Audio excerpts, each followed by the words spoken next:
तर कल्याण डोंबिवलीत स्थायी समितीवरून सत्तेत ठणगी पडली। केडीएमसीत भाजप शिवसेना आमने सामने, त्यामुळे महासभा आता लांबणीवर। महापौर शिवसेनेकडे असल्याने स्थायी समिती देण्याची भाजपची मागणी।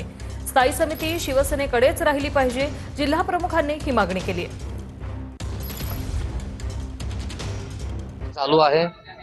आमचे प्रदेशाध्यक्ष दादा आमचे रवींद्र चव्हाण साहेब आणि एकनाथ शिंदे साहेब यांची चर्चा चालू आहे।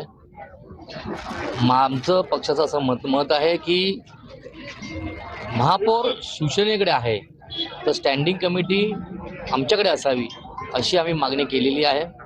शिवाय सभागृह नेता हे पदही आमच्याकडे असावं ही मागणी केलेली आहे। तर 2 दिवसामध्ये चर्चा होऊन याचा निकाल लागेल। भारतीय जनता पक्ष काय बोलते, या भारतीय जनता पक्षाचा अध्यक्ष मी नाही आहे। आमचे पक्षप्रमुख जे आहेत, उपमुख्यमंत्री एकनाथ शिंदे साहेब आहेत, त्यांच्या आदेशाने आम्ही या ठिकाणी कामं करतो। आम्हाला स्टँडिंग आम्हालाच भेटली पाहिजे अशी आमची प्रमुख मागणी आहे।